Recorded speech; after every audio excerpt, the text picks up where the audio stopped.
Welcome back into the Sports Source. This segment of our program brought to you by Calhoun's. You ready for a day on the lake? Take Calhoun's with you.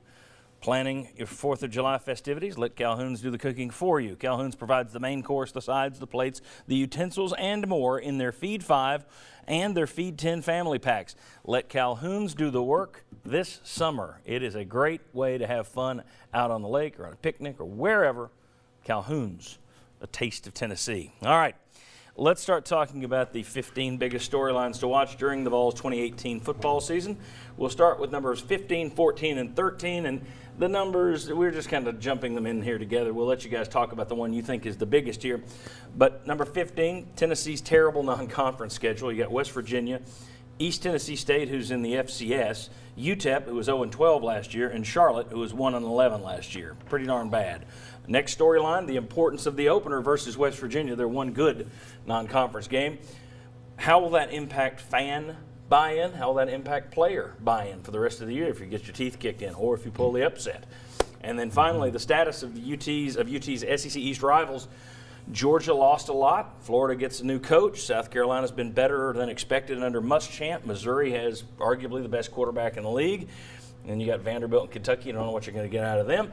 Gentlemen, out of those three storylines, what stands out to you as the one that appears the most important? I would jump in and take number 14, the importance of the season opener versus West Virginia, because it's at a neutral site. It's in Charlotte. You're playing a quarterback that's already beaten you.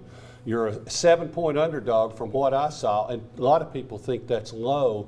If you lose that, and then if you can't beat Florida here at home, boy, it's going to be a long, long, long October, and your chances of having a winning season are greatly diminished. I'm going to go with Chuck on the importance of that West Virginia game. I think if Tennessee plays well and loses, I think you can maybe even get a little bit of momentum out of that. Hey, we didn't win, but boy, we were an improved team from what we showed at the end of the season last year. I think, to use your phrase, if you get your teeth kicked in, yeah, that sets the table, I think, for what could be a very long season. Multiple teeth kicks. Not just one. Yes. Yeah. So you look like a hockey player. You'll have no teeth left at the end of the year. I think it's West Virginia, and a part of it is if you are getting your teeth kicked in, do you quit late? I thought this football team last year quit in some games. And if you keep fighting and you're down a significant amount late and you continue to try, I think that would say something about the buy-in.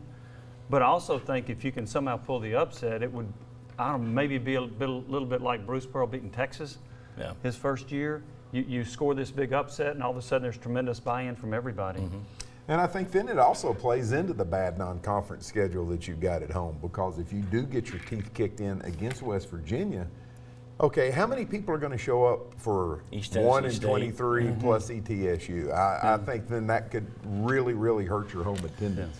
Mike, you in agreement with the rest of the panel, or you got a different one? No, I am. If I would, I'll comment on the bad schedule. I just hate that. It's like if the Golden, some of these games, like playing UTEP or Charlotte, it's like the Golden State Warriors are going to play a D-League team in the middle of the schedule. You've only got 12 games. Come on. I would go. The status of the SEC East would be more important to me next year. If I don't think it's going to matter in terms of standings. Where it might matter, though, is if you're looking at 50-50 games. And Tennessee lost some 50-50 games last year. Who would the 50-50 games be against? And South Carolina looks like they're on steady feet, so I don't know. Kentucky. Kentucky, they're probably not going to be as good as they were last year, which doesn't say much. Vanderbilt, they don't look like – Kentucky and Vanderbilt, to me, look like the toss-ups if you're talking about any there. I know people are thinking about Florida, but I got to give the advantage in the Florida game. I've seen Dan Mullen win with less at Mississippi State. I haven't seen Jeremy Pruitt win with less, so I would give Florida an advantage.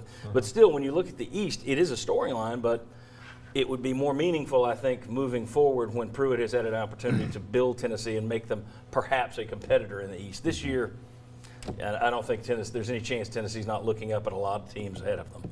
All right, when we come back, we've got three more to talk about. Plus, again, we're going to tell you how you can win season tickets football, season tickets basketball, tickets to Charlotte, cabin giveaways, you name it. We're going to give 8 viewers prizes in 2 weeks.